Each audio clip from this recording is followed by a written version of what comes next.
Hey, good day, friends. Sorry, I am a little tardy coming into class today. Um, life, Life, just lots, lots going on. The smallest of them was this fly that was just bug. I think it's going to surface again. Y- That fly that just buzzes around my head, and I cannot. These these flies, they're undetectable. I had a shop vac out trying to just catch this thing because I couldn't swat it. I didn't get it. I didn't get it. Yeah, lots going on. Weather. We had an immense, incredible storm. My wife and I were sitting down and watching Stick. Have you watched the new Apple? Maybe it's been out for 10 years. Who knows? That's how socially sideways I am. But Apple TV has a fun show that we're watching. Shtick. Yeah. So we watched a little bit of an episode, and I said, "What's that noise?" And it was just the wind picking up and the trees that were bending over. And yeah, I haven't been down in the basement for a while. I used to do that as a kid. We don't live in Oklahoma, but we do have tornadoes and bad storms here in Minnesota. But we went down to the basement. The power went off. Yeah, and we lit a candle and um, yeah, went back upstairs after a couple hours and trees all over the road. There's a tree that actually fell, small tree that actually fell right into a utility trailer that I own. Talk about convenient, right? Why do good things always happen to me? Huh? Yeah, that's the way I live. Trees fall down and go boom right into my utility trailer. Yeah, and then right before Miss Becky was going to do some curriculum work today at the district she works at, and she said, "Hey, babe," still calls me babe. She said, "There's some bees in the guest bedroom." I was like, "What?" So I went in there, and sure enough, there's a couple. Whoop, 3, 4, 5. Wow, there's a lot of them. What? Those are not bees. Those are wasps. There's a nest. How are those things getting in? Can you imagine? Storm last night, little fly today. They were coming in the a hole in the wall into the bedroom. I got the weebie-jeebies. I just went, "Whoa." I'm like, "Oh my gosh, what is" so I grabbed the shop vac again. This episode is brought to you by Shop Vac. Shop Vac. It is your insect destroyer. And I was just sucking these wasps into the shop vac, and you could hear them. And they just kept coming. And then I'd stop, and a few more would start crawling through that hole that they had burrowed into the wall. We got some caulking and we got the hole all patched up, but I've got a shop vac full of, I'm not sure when I'm going to open that thing, but it's it's sitting outside. That's not why you're tuning in today, but you got a lot of life going on, and I do as well. To top it off, last Saturday night, I'm driving back from an event. I'm about 2 miles from home. Hot, hot, hot night. And the deer are running. Okay. The deer are just looking to find some cool. So, and I am really good. Um, I've never hit a deer. I've had a deer hit me before, like boom, right into the side of the car and do nothing about. This one did the same thing, came running, and I veered off. I could teach how to avoid deer school. And that thing just plowed right into the side of me on Saturday night. So Monday, spending time going to figure out the body shop guy and life. But I don't know. Let's integrate a lot of life into our conversation today, folks. Good day. I'm Dr. Joe. If we haven't met before, I come on this space every Tuesday. And I need to tell you something that might make you a little bit uncomfortable. Okay. So I've sat across from hundreds of leaders in the past 5, 8 years doing the work that I do. Um, College presidents, university presidents, school superintendents, deans of departments, department chairs, Brilliant people, all of them. Very, very brilliant people. Some of them, oh, just I'm endeared to so many of them. Dedicated people.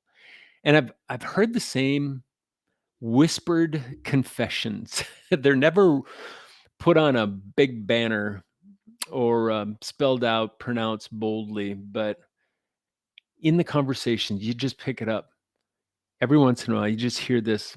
Ah, I kind of feel like I'm a fraud. Yeah. Certainly not because they're incompetent, not because they don't care. Some of the most caring individuals are on our campuses today and working in our healthcare fields, right? I think it's because there's this brutal voice in their heads, in that 3.5 pounds of mass, right? In their heads that kind of says, hey, everyone else has figured this out already. Knock, knock, puddinhead, right? Everyone else is where they're supposed to be. But me, I'm just kind of pretending to know that I know what I'm doing, and I feel like a poser. Yeah, 3 months ago, wrapping up the spring semester, I was sitting in my car after a particularly challenging, consultation. A brilliant college president had just kinda broken down in her office, not because of enrollment patterns. Uh, yeah, they were down, but it wasn't because of budget cuts. But because she said, "Joe, I've been doing this for 8 years now, and I still feel like I'm playing dress up," she said, "in somebody else's job." And I sat there and I realized something that it just hit me like a punch in the gut. I had to admit I feel the exact same way. Here I was, a guide to these incredibly brilliant and incredibly caring people. I'm supposed to be helping them break through their limitations, and I was carrying around my own kinda edited story about why I wasn't successful enough. Yeah, yet, why I hadn't helped enough people and why I should be further along by now. Do you ever just wonder people that you graduated with? I wonder what they're up to. I wonder if they're doing better than I am these days. Am I the only one that thinks like that? And here's I think the part that might shake all of us. That story that you're carrying around about why you're not the leader that you thought you should be by now, it's not just inaccurate. It's act it's actually it's sabotaging. Sabotage. Yeah, a little rage against the machine right there. Every decision that you make, it's sabotaging, right? Your brain has been rewiring. Yeah, the more we learn about leadership, the more we learn about the brain. Isn't that true? It edits out all of your wins. Your brain your brain sucks. It really does because it does the worst thing to all of your successes. Your brain edits it out. Okay? It amplifies your stumbles.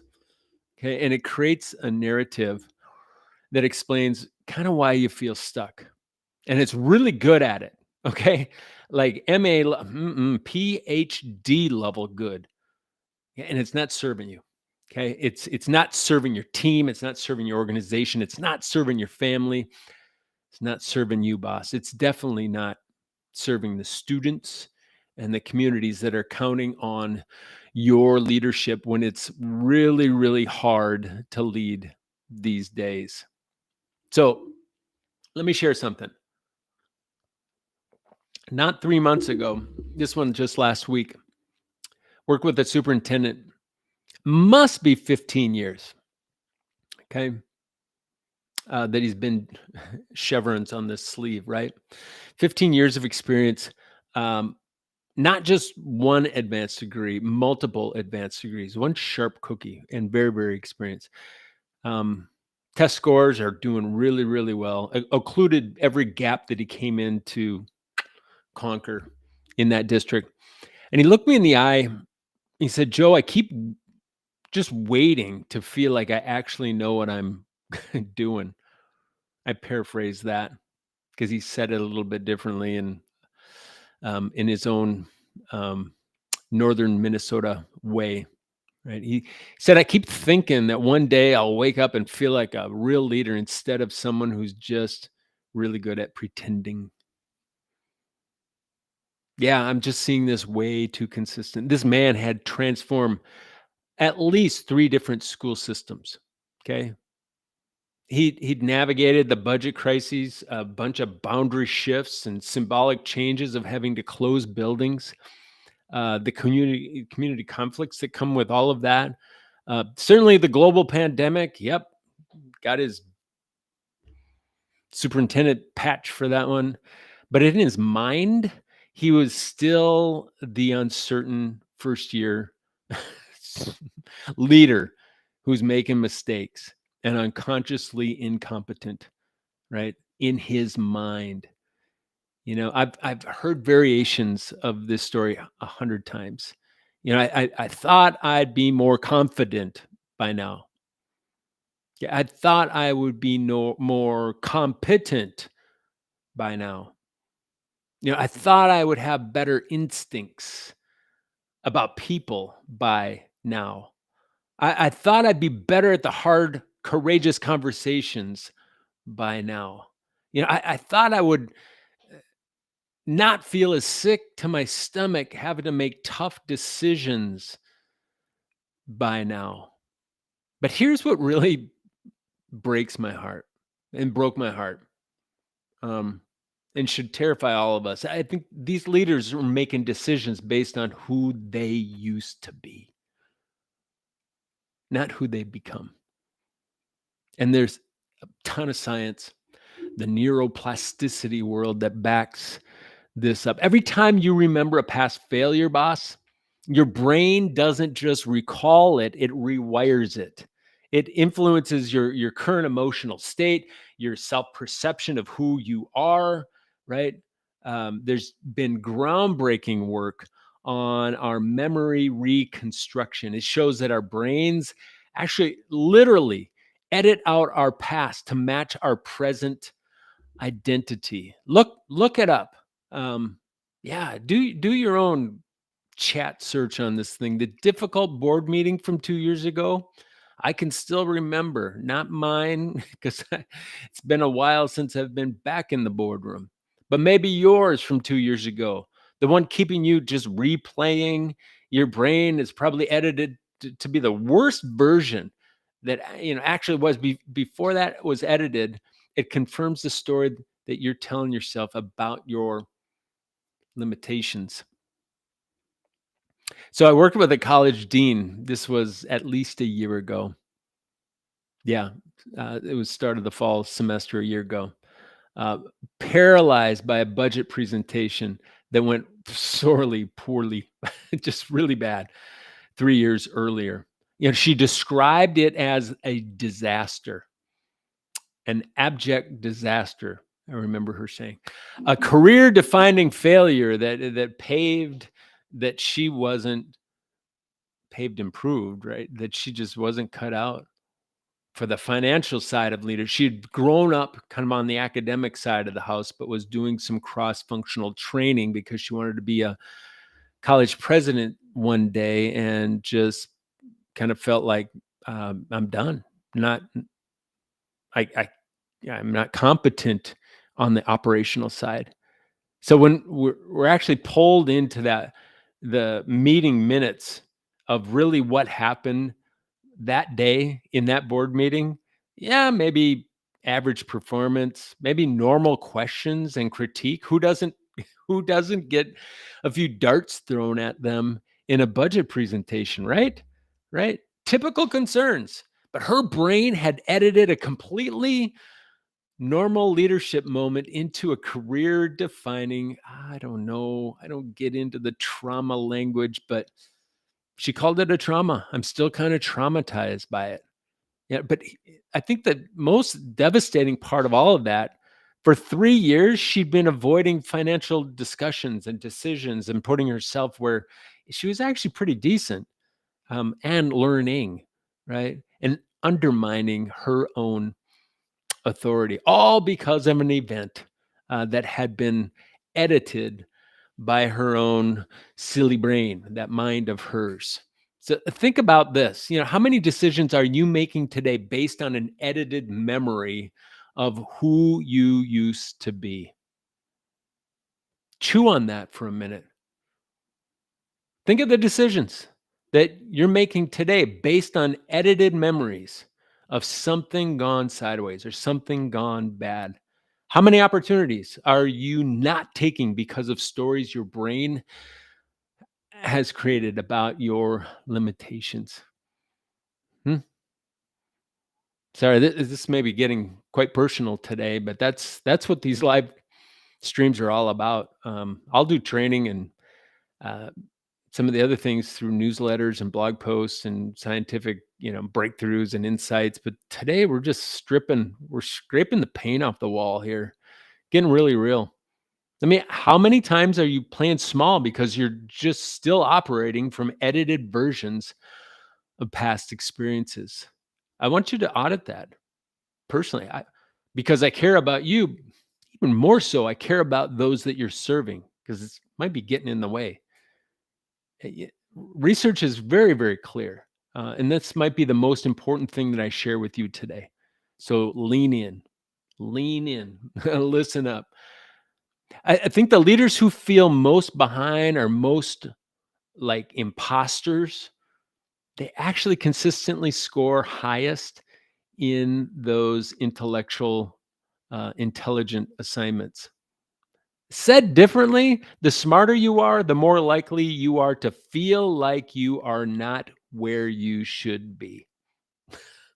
I don't know if that gives you some liberation or some relief, but yeah, I think I got up this morning thinking I want to share a message that validates yes, you are smart, but the smarter you are, the more likely you are to feel like an imposter. That feels like a wrinkled contradiction, doesn't it? Why? Because intelligent leaders create impossibly high internal benchmarks for themselves. There's just a real high taproot of ownership, right? You see other leaders from the outside, they're polished, they're confident. Where do they get their clothes, right? Woo, that is tight. Seemingly to have it all figured out. Yeah, and you've compared that to your own internal experience of doubt and uncertainty and constant problem solving. Harvard has a ton to say about this. 73% of leaders spend more than 30% of their mental energy analyzing past decisions and perceived failures. But here's the part that should boop, give you a little caffeine hit today. Leaders who ruminate on past performance, they plateau. They're just going to hit the ceiling 40% faster than those who practice future focused thinking. You're literally thinking yourself into average results, mediocrity. Uh-huh. That analytical brain that you've been created with, it is a good thing, but it can interfere. It can interfere. Um, I remember sitting with a university president who'd successfully navigated her institution through tons of budget cuts, enrollment challenges, an entire campus needed to close on her watch, complete restructuring of the academic program. Some mergers were happening as well. So, sharp cookie. Objectively, she was one of the most effective leaders I've ever worked with. But she spent her entire first session that we had together telling me about a faculty meeting in her second year, I think she said, where she felt like she handled conflict very, very poorly and looked very, very weak in front of her. It was a department chair meeting, I think. So this woman, super woman, yeah, was making bajillion-dollar decisions, million-dollar decision based on her 5-year-old edited memory of feeling inadequate. Mhm. That brilliant brain of hers was just making a ruckus. She was leading a 10, 15,000 student institution while carrying around that insecurity of someone who'd never led anything in her life. That was just gob stopped, right? Just jaw hit the floor. Like, for real? Yeah, it's what memory reconciliation research tells us, that every time you recall a memory, it becomes transiently sensitive. What I mean by that is it can be modified, right?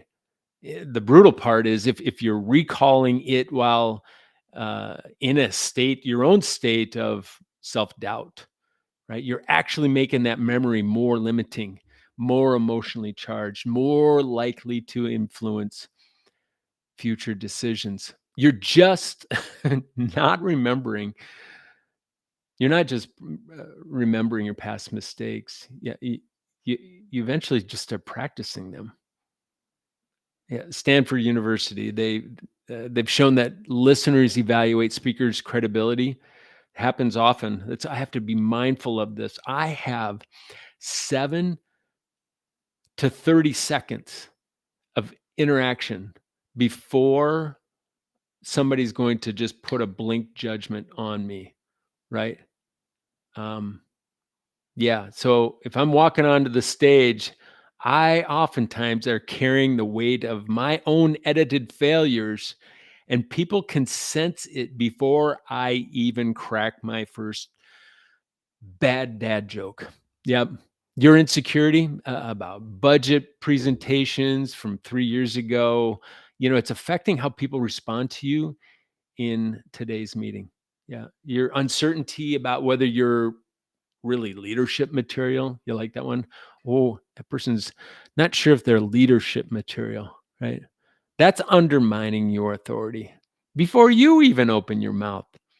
So here's what I need you to understand. I'm going to just kind of capsulate a core message here. You're not stuck because you're not good enough, right? You're stuck. I'm stuck because we're practicing not being good enough every single day.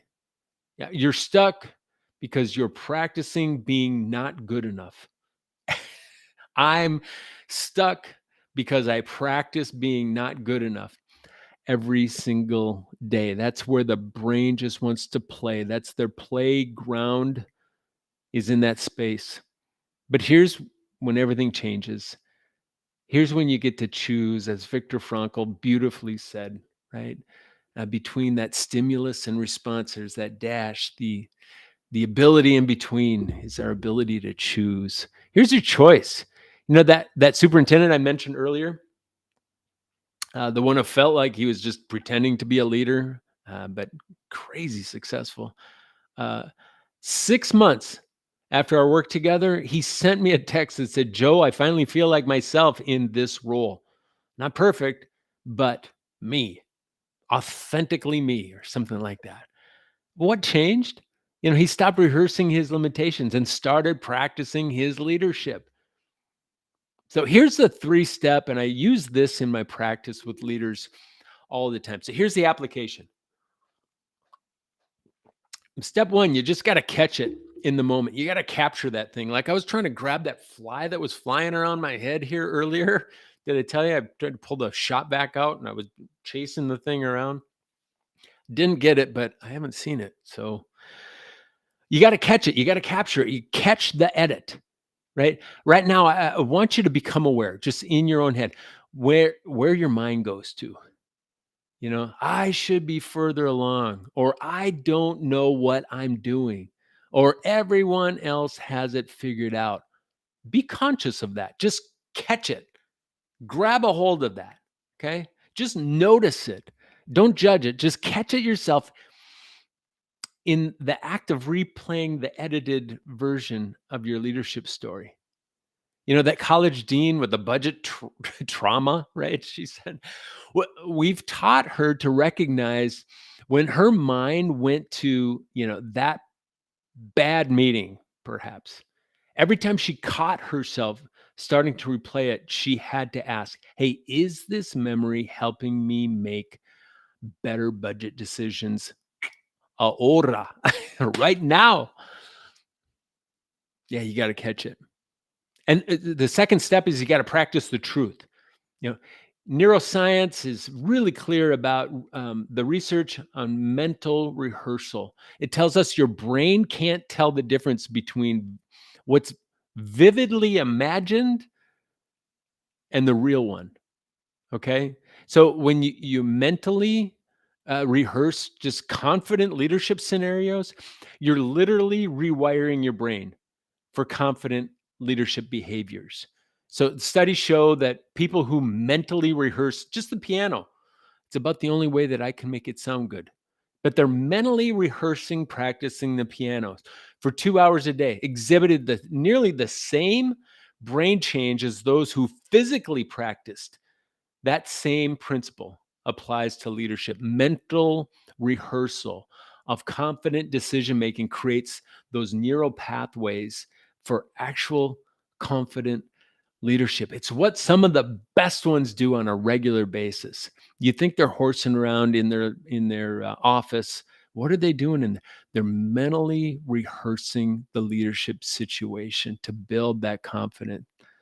That university president who stuck in the faculty meeting from 5 years ago, we had her spend 5 minutes every morning visualizing herself confidently navigating difficult conversations. I'm not sure, it was 30, 45 days, maybe 2 months. Her faculty started commenting, she said, on how much more decisive and calm she seemed to be in meetings. Why? Because she stopped practicing all of the just squishy insecurity and started practicing that bold confidence that is attractive. It's not off putting. If it is off putting, it's because the person on the other side of you is insecure, but act like you belong, boss. Okay. Your past doesn't define your trajectory. Your next decision actually does. So just remember that, and you got to be really, really healthy to make that. 4 months ago, I made a decision that really made me want to puke on my shoes. I was nervous. I decided to completely and honestly just be honest about my own struggles with feeling not successful enough. Um, I was just trying to pedal harder. Through some of your budget cuts, I get paid to do development work, primarily through the public institutions, and so many of them have been popped in the mouth, and they're losing teeth, right? And it's my livelihood, and it scared me. It scared me, and I started thinking like, "Oh my goodness, I'm going to fall out of demand because I'm not successful enough," right? Because I hadn't figured it all out. Because I saw clients that were saying, um, yes, but then no. And yeah, it was a scary, scary time. Um, but you know what happened? Everything didn't just magically change, but things did change. Not because I became perfect or became more resolute, but because I stopped pretending to be perfect. The leaders I work with start being more honest about their struggles. I open up. I became a bit more vulnerable. I claim the space of, um, you know, the leadership practices and the leadership team consultation that I do, the keynotes and the assessments and all of those things, they're not for everybody. The work has to be deep, and you can't get into the deep work until you first can be genuine with each other. And I think that same truth holds true for you. You can't go higher. You can't go higher in your performance until you go deeper, boss. Um, the breakthroughs got bigger for me, and I think they will for you as well. That momentum, I think, from one authentic decision affected every other area of my life. My connection with Miss Becky has gotten better because I'm less owly and growly on her daily walks.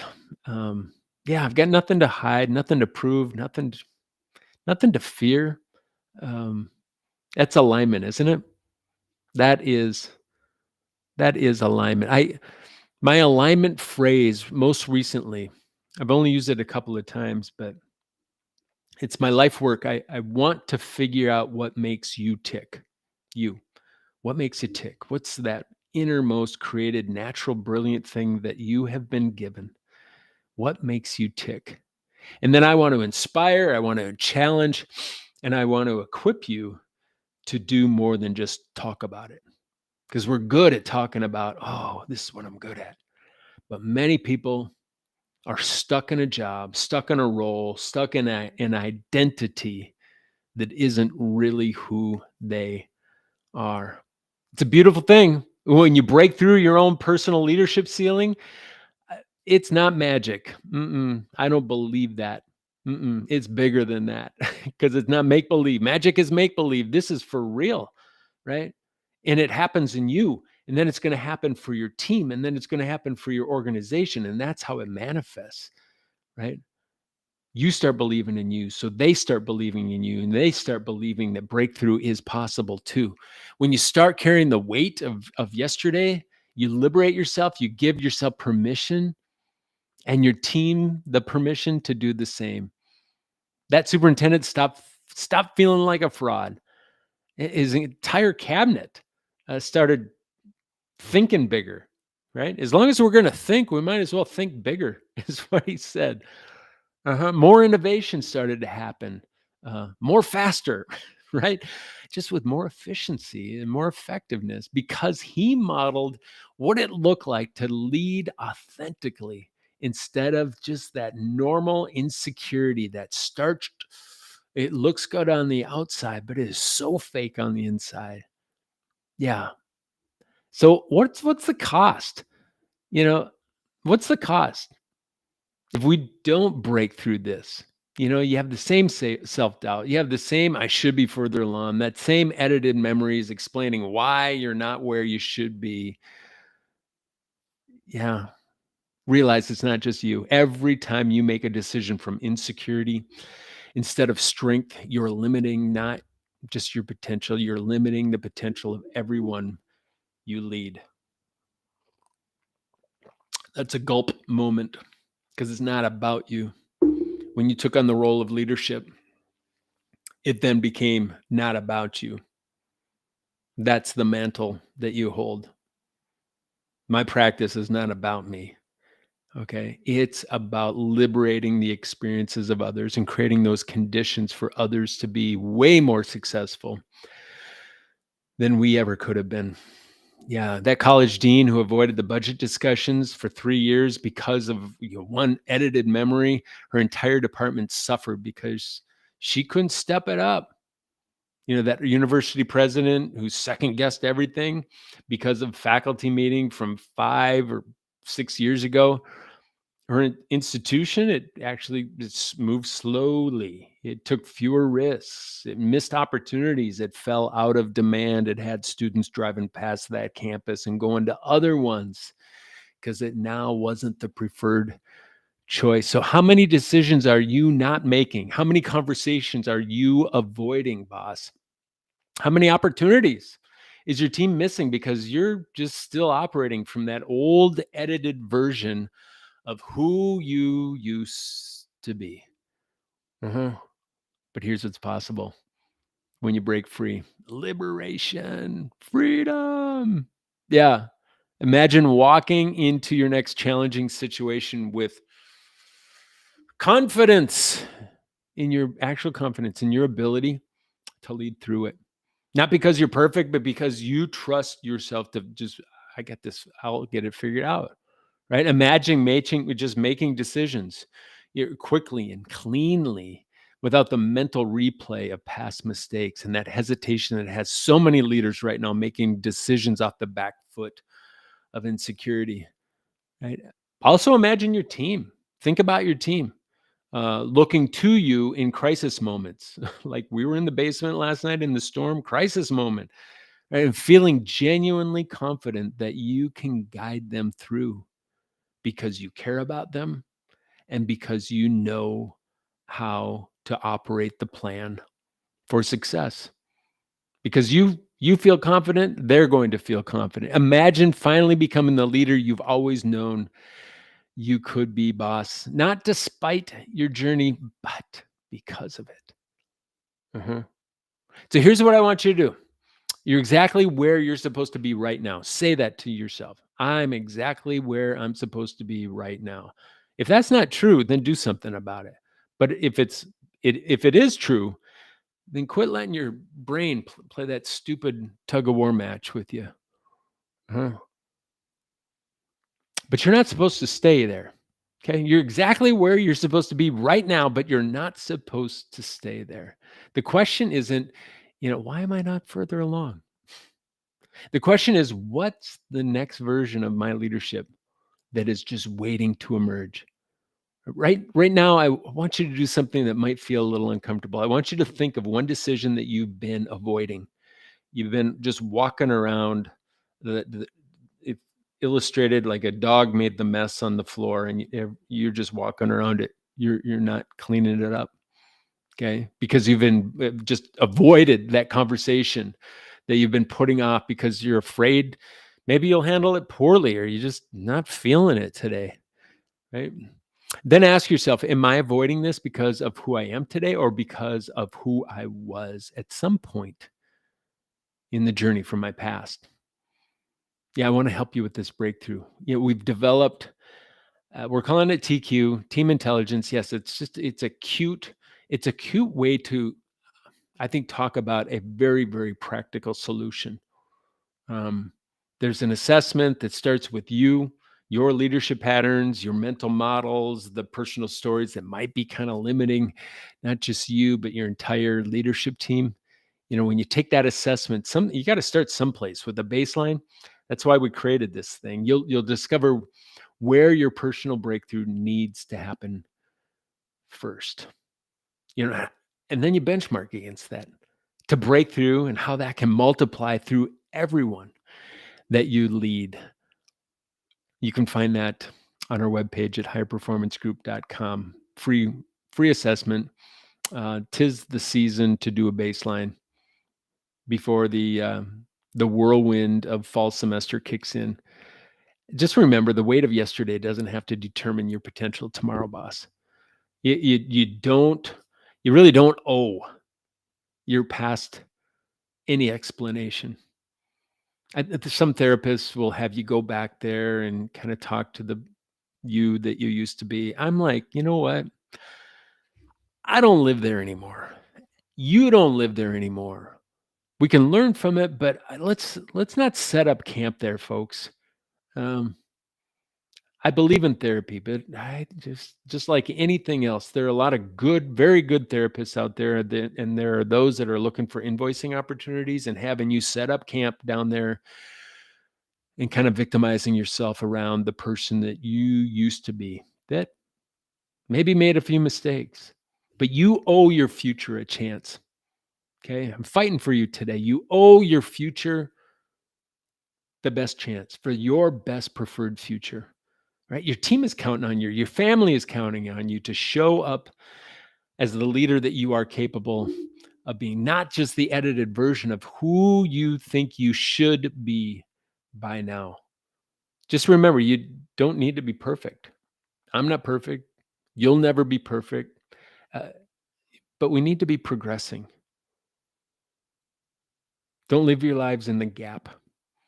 Let's live our lives in the gains. Continuous improvement is a wonderful core value. How are you continuously improving? We all need to progress. I think progress equals happiness. Isn't that good? Yeah, maybe that's just my own battle cry. Anything that progresses, oh, it feels so good. Yeah, and progression, it starts with the courage to stop. Just stop rehearsing your limitations and start practicing your leadership. Who says we can't? Hey, I want to thank you. Just thanks for just the courage to lean in today to this maybe uncomfortable truth. My hope is that one person. That's always my hope, and it's always my prayer before going into these live streams. It's last week, my hope came true. Had a remarkable leader DM me, and we had a chance to have a virtual coffee and kind of unpack some of uh, some of his stuff. And yeah, I was happy to see some things that came out of that engagement very, very positively. But the work starts with you, uh, but it doesn't end with you, right? It it's about your team, right? So I hope you found some value in this. If you did, comment below with a word that best describes how maybe you're feeling right now after hearing this little jam session, right? I read every single comment and I'll respond personally. I promise. Yeah. Hit the like button if this resonated with you. It helps me know that this message is landing with leaders who need to hear it. My messaging isn't for everybody. We've got kind of a nuanced audience. Welcome to the audience. Like to know if this resonated with you. So hit it and share it. Share it with another campus leader, maybe who's ready to just stop carrying the weight of yesterday themselves, right? Maybe tag them in the comments. Sometimes we need someone else to give us permission to break through. And you can follow me. That's always that. Ugh. But build content. My gift to you is content like this. We go live every Tuesday with real talk about leadership breakthrough. And if you have questions and you want to know more about maybe the free team intelligence assessment, or you're curious to just maybe bring this message to your campus as a keynote, you can DM me personally, and LinkedIn is my space. So you can find me there, Dr. Joe Hill. I respond to every message and I'd love to connect with you directly, boss. You can always subscribe and turn on the notifications. I don't know. There's a bell somewhere up there, or right up there. Next week we're going to dive into some more just that leadership transfer effect. We're going to dig into that topic. And if this thing kind of hit you hard today, if you just recognize yourself in these stories, know that you're not alone. There are hundreds of brilliant leaders out there watching who maybe felt the same way. Drop a comment and let's build a bit of a community of leaders who are done practicing limitations and ready to rehearse real live leadership. Until next time, let's stop carrying that weight of yesterday. Yeah, and start building the leadership potential for tomorrow. You deserve it. Your family deserves it. Your team deserves it. Your organization deserves it. Your community deserves it. All good. Peace, friends. Hope you're doing well.